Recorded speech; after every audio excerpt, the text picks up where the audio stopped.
In towns where peace hummed softly, darkness was waiting beneath the calm. A husband was found lifeless beside a breakfast table, a soldier gunned down under a Houston streetlight, and an old man poisoned in a home built on trust. Each scene soaked in silence, each crime shattering the illusion of safety. Now, the murderers serve decades behind bars, but the dead will never return. And this is Inside Texas and Louisiana's most notorious black female killers. Full list and shocking true crime cases. Welcome back to Justice Reversed, where real crimes meet real justice. Number 1. Regla Becquer. In Texas, where care is meant to heal, one woman turned compassion into control. Regla Sue Becquer, a 49-year-old operator of multiple unlicensed assisted living homes in Tarrant County, built an empire under the name Love and Caring for People LLC. Behind its gentle title, investigators say she preyed on the vulnerable, the elderly, the disabled, and the forgotten, those with no families close enough to ask questions. Her business stretched across Arlington, Mansfield, and Grand Prairie. Dozens of residents lived under her watch, often isolated and stripped of their independence. In September 2022, police began to notice a disturbing pattern. More than 20 residents had died while in her care. Most of the deaths were quietly certified, bodies cremated, and cases closed without review.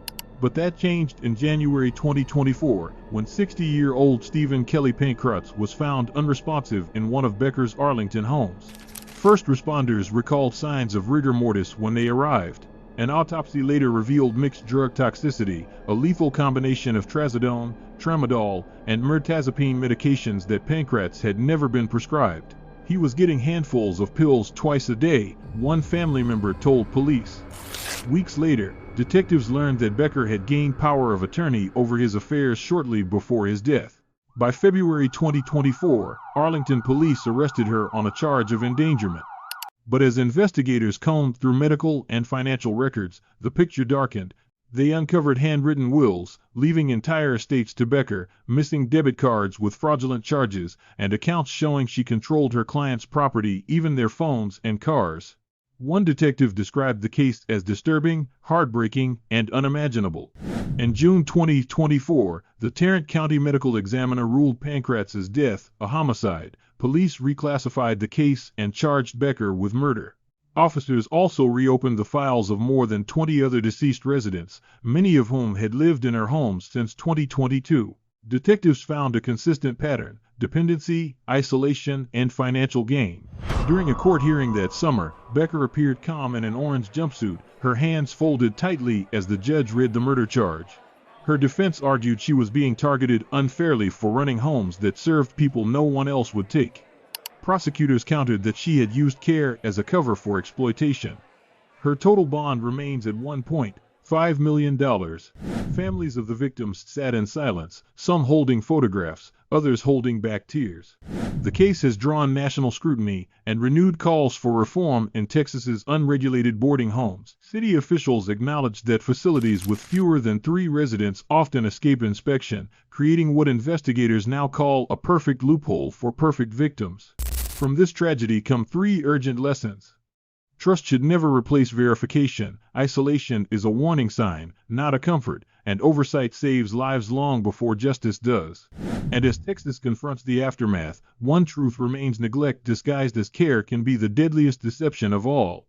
Before moving on, if this truth hits you, press hype, stand with the forgotten, amplify justice, and make sure silence never buries the voices of the lost. Number 2. Tranisha Latavia Miller. It began on a quiet Houston street where love, jealousy, and death met under the glow of a streetlight. At 25, Tranisha Latavia Miller had once dreamed of finishing her degree and rebuilding her life. But on the 8th of August 2022, police say she traded her future for revenge. Miller, a former Amazon employee and lifelong Houston resident, had spent months caught in a volatile love triangle with her ex-boyfriend, Delvin Jones, and his new girlfriend, 20-year-old Chante Mahogany Wilson, a young mother of 3. That early morning, just after 1:45 a.m., Wilson and Jones walked home from a corner store on Faulkner Street. The night was still until a figure emerged from between 2 parked cars. According to police reports, Miller had been waiting an ambush planned in silence. As the couple passed, she raised a handgun and fired. The first bullet missed Jones, slicing the air near his head. The second volley struck Wilson multiple times in the upper torso. Holding her 1-year-old son in her arms, Wilson turned her back to the shooter, shielding him from the gunfire.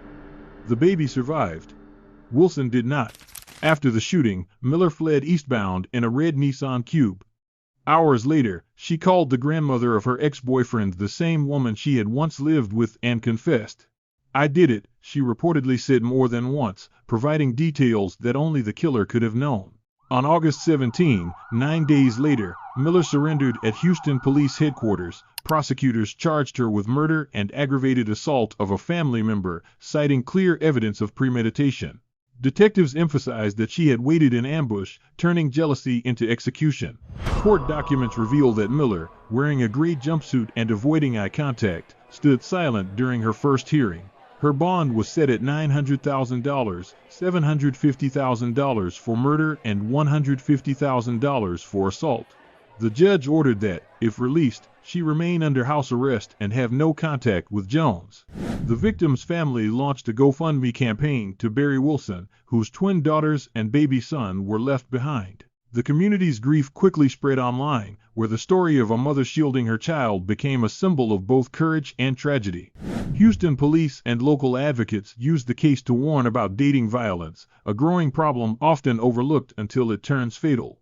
Domestic abuse organizations cited the case as a textbook example of escalation, unresolved jealousy becoming lethal within seconds. From this tragedy come 3 clear lessons. Jealousy disguised as love can turn deadly overnight. Never ignore threats masked as affection. And leaving early isn't weakness, it's survival. Today, Miller remains behind bars, awaiting trial in the 338th State District Court. Her silence now replaces the gunfire she once unleashed. And as Houston still mourns, one truth endures: love, when poisoned by rage, always leaves someone buried and someone behind bars. Number 3.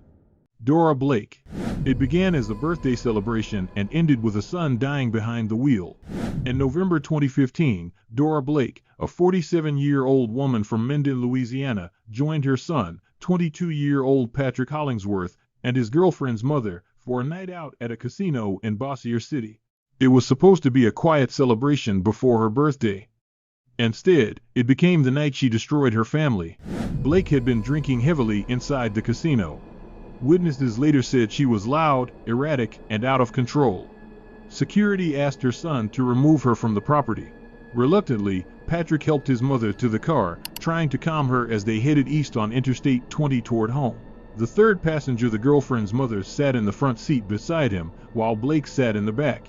Around 10:20 p.m., somewhere between the flashing billboards and the quiet Louisiana pines, Blake reached under the seat and found her son's gun.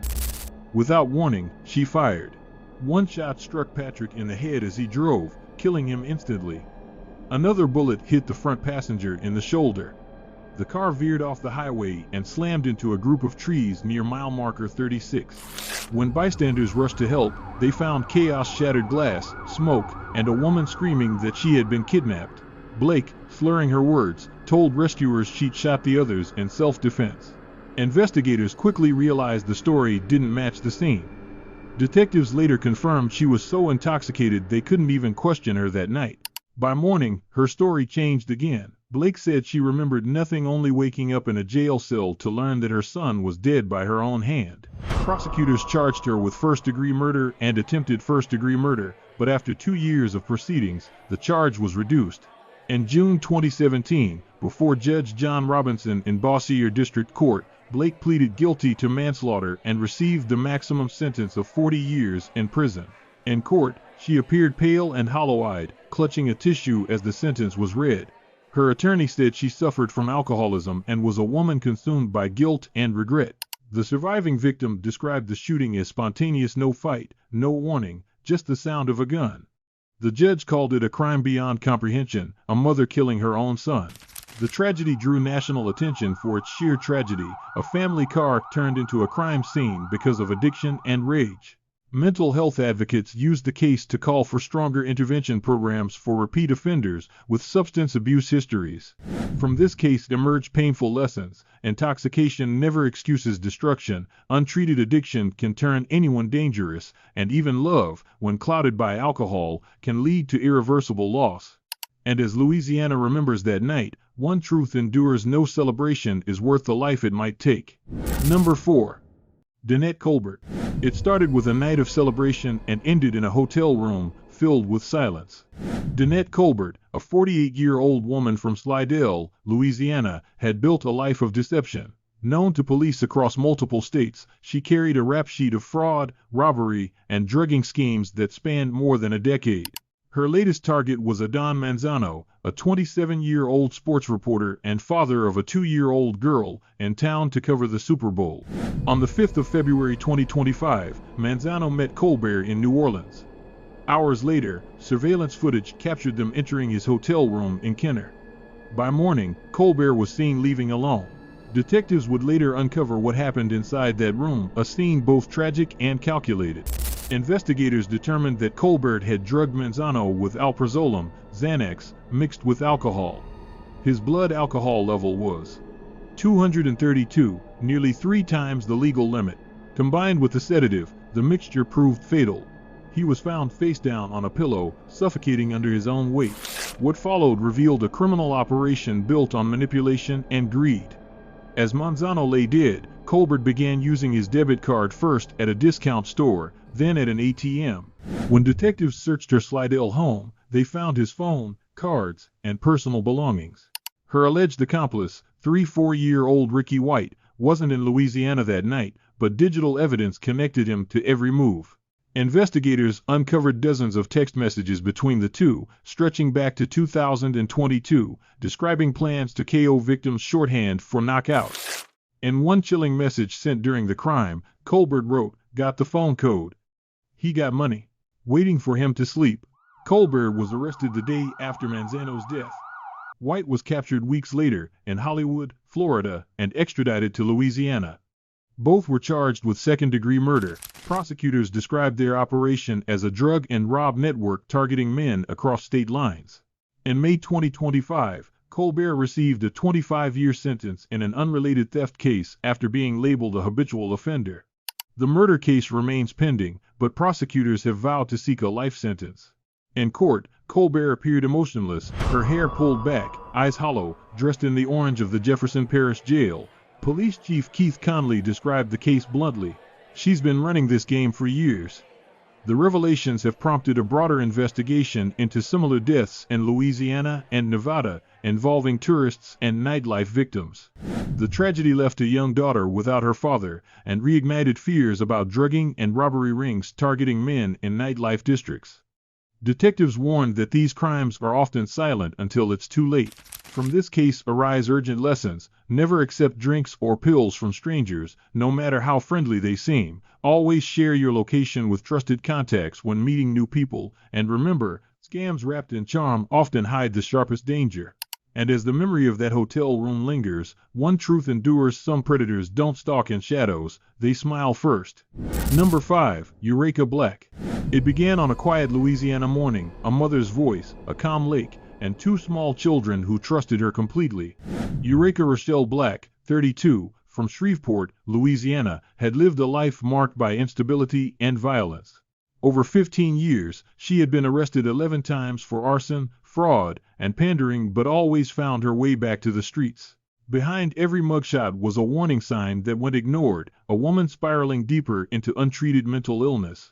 On the 24th of September 2021, she drove her 2 young sons, 5-year-old Elijah and 10-month-old Joshua, to Cross Lake, a quiet stretch of water west of Shreveport. Elijah was celebrating his birthday that morning. Instead of cake or candles, he heard his mother say words he would never forget: "It's good water. You're going to meet with God." Moments later, Ureka lifted her baby and dropped him from the bridge into the water below. Then she turned to Elijah, rolling him off the edge as he cried. Joshua drowned almost instantly. Elijah, barely clinging to life, was found floating near the bridge by rescuers hours later. When officers pulled his small body from the lake, He whispered that his mother had told him to go see God. Police discovered Ureka later that same afternoon, sitting alone at a truck stop in Wascom, Texas, just across the state line. She appeared calm, almost detached. Inside her van, investigators found children's clothes and toys still damp from the morning. The crime scene shocked even seasoned officers. Substitute Police Chief Wayne Smith said, "I've worked homicide for decades, and this one broke me. There's no way to prepare for something like this." In January 2022, a grand jury indicted Ureka Black on second-degree murder and attempted second-degree murder. She initially pleaded not guilty, later changing her plea to not guilty by reason of insanity. Psychiatrists evaluated her, but ultimately, she was declared competent to stand trial. In a striking decision, Ureka chose to represent herself in court, with a public defender standing by. During the September 2023 trial, jurors watched as she cross-examined witnesses about the same morning she had taken her sons to the bridge. The proceedings lasted only a few days. After less than an hour of deliberation, the jury found her guilty on both counts. 2 weeks later, she stood before Judge Donald Hathaway Jr., expressionless, as he sentenced her to life imprisonment without parole, plus 50 years concurrent. Her surviving son, Elijah, now in therapy. The community mourned, and her sisters pleaded publicly for understanding. "She's not a mobster," they said. "She needed help, real help, and nobody gave it to her." From this case come stark reminders: untreated mental illness can destroy entire families, repeated system failures can turn warning signs into tragedies, and sometimes, love itself becomes the weapon when reality breaks. And as Cross Lake lies still again, one haunting truth remains: not every drowning leaves ripples on the water. Number 6. Tatyana Evans. It started with a phone left behind and ended with 5 gunshots echoing down a quiet Houston street. Tatyana Evans, 23 years old, had been in an on and off relationship with Giovanni Montague, a decorated Army veteran who served in Afghanistan and later worked for Amazon. Their romance, by all accounts, was volatile. Friends described constant arguments, while Montague's mother said she'd warned him that Evans was dangerous when angry. On the 8th of February 2025, Evans and Montague spent the evening together at his apartment. Before leaving, she accidentally took his cell phone with her. Hours later, when he called to retrieve it, Evans opened the device and found messages from another woman. Investigators later said that was the moment jealousy turned deadly. In the early hours of February 9, Evans took a .45 caliber pistol, got into her car, and drove back to Montague's complex on Bearley Lane. Witnesses reported hearing a heated argument outside, then a series of rapid gunshots, 5 or 6 in total. By the time officers arrived, Montague was lying motionless in the street, bleeding from multiple wounds to the chest. His car door was open, his keys were still in his hand. Surveillance footage captured a vehicle matching Evans's car, speeding away, headlights off. Detectives tracked her down within 48 hours. During questioning, Evans confessed to shooting Montague, though she later told a judge she acted in self-defense, claiming he grabbed at my jacket. The judge responded sharply, citing the police report: he was shot 5 to 6 times. That is not self-defense.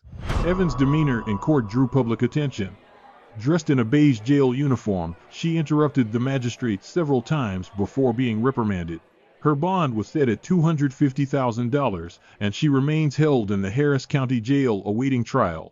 The case drew widespread attention across Texas, not only because the victim was a U.S. Army veteran, but because it highlighted a familiar pattern: domestic violence escalating beyond control. Prosecutors revealed that Montague had filed a police report in December 2024, claiming Evans had threatened him. His mother confirmed that he had been trying to end the relationship but was afraid she would do something crazy. The shooting reignited conversations nationwide about relationship violence, jealousy, and how quickly emotional instability can turn into irreversible loss. From this tragedy emerged lessons written in heartbreak: never ignore early signs of emotional manipulation or violence. Jealousy is not love, it's control in disguise, and when arguments become routine threats, the next one might not end in words.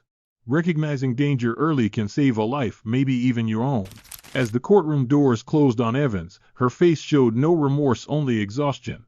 Across Houston, a mother mourned the soldier she raised, and a community was left asking how love could turn into death so easily.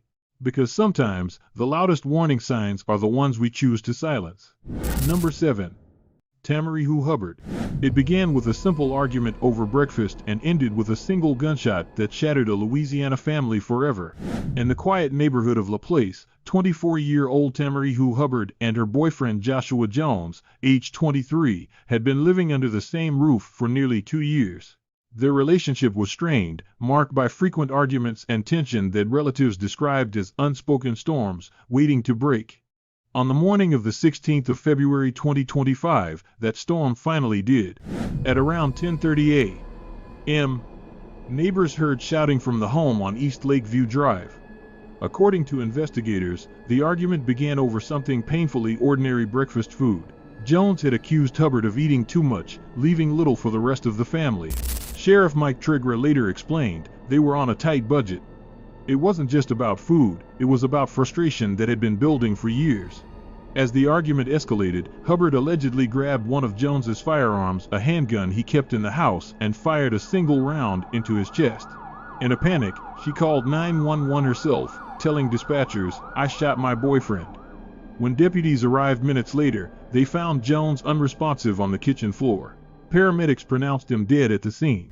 Hubbard, visibly distraught, told officers the shooting was an accident. But the crime scene told a different story. Sheriff Tregra confirmed that physical evidence contradicted her claim. "What we found at that scene did not line up with an accident," he said during a press briefing. "This was a deliberate act." By Sunday afternoon, Hubbard was arrested and booked into the St. John the Baptist Parish Jail, charged with second-degree murder and held on a $1 million bond. Prosecutors briefly debated whether the charge should be manslaughter, but the evidence convinced them to pursue murder. Jones's family, already burdened by loss, was shattered. His father had died when he was just 14, leaving him the only child of a single mother. His aunt, Pastor Carla Jones, spoke through tears. He was his mother's entire world. He wanted nothing more than to make sure she was okay. Now she's lost everything. The pastor paused before adding, "He's been killed, so all of us have been killed. In a sense, we've all died with him." The killing shocked the LaPlace community, a place rarely touched by such violence. Neighbors left flowers outside the home, many unable to comprehend how a morning argument could end in death. From this tragedy emerged painful truths. Anger can become lethal faster than reason can intervene. Guns and volatile households turn seconds of rage into lifetimes of regret. And the smallest argument can expose the deepest fractures in love. Every word spoken in anger carries the potential to end a life or save one. As Hubbard sits behind bars awaiting trial, the echo of that single gunshot still lingers across LaPlace, a haunting reminder that sometimes destruction begins at the breakfast table. Number 8. Shamaiya Deyonshana Hall. It began as a routine welfare check and ended as one of the darkest child murders in Texas history. 25-year-old Shamaiya Deyonshana Hall was living in a small home in Italy, Texas, a quiet town of just over 2,000 residents. On the afternoon of the 3rd of March 2023, a caseworker from Texas Child Protective Services arrived for an unannounced visit. The visit was standard procedure. The state had previously removed Hall's 5 children from her custody and placed them under a relative's care. But that day, the caseworker suspected Hall was having unauthorized contact with them. Within minutes, the home on South Harris Street would turn into a crime scene. According to investigators, when the caseworker informed Hall that the children were being removed, the young mother became frantic. Moments later, she entered the home, and the caseworker saw her emerge with blood on her hands. Panicked, the worker called 911 around 4 p.m., reporting what she had just witnessed. Responding officers arrived at a scene so disturbing that sheriff's deputies later called it unimaginable. Inside a back bedroom, they found 5 children, 3 lifeless, 2 critically wounded. The victims included 6-year-old Legend Chappelle, 5-year-old twins, and 2 younger siblings aged 4 years and 13 months. All were Hall's biological children. Paramedics confirmed that 3 had died from multiple stab wounds to the abdomen. The 2 survivors were rushed to nearby hospitals with severe injuries. Hall was arrested at the scene without resistance. Investigators quickly determined the crime had not been spontaneous. The evidence tells a clear story. Ellis County Sheriff spokesperson Deputy Jerry Cosby stated, "These were intentional acts carried out with purpose." In May 2023, a grand jury indicted Hall on 3 counts of capital murder and 2 counts of attempted murder. Prosecutors announced their intention to seek the death penalty, citing the brutality of the killings. Her bond was set at $6 million, $2 million for each murder charge. The tragedy echoed eerily within Hall's own family. Her twin sister, Tranisha Hall, had been charged 2 years earlier with killing her 7-year-old daughter and was later found mentally incompetent to stand trial. Pastor Preston Dixon, who counseled the family, described the killings as the end result of a mental instability that's gone untreated for too long.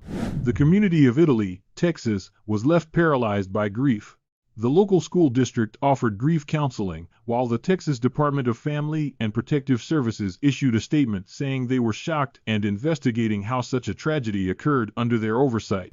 From this horror, the lessons are painful but necessary. Untreated mental illness can turn desperation into destruction.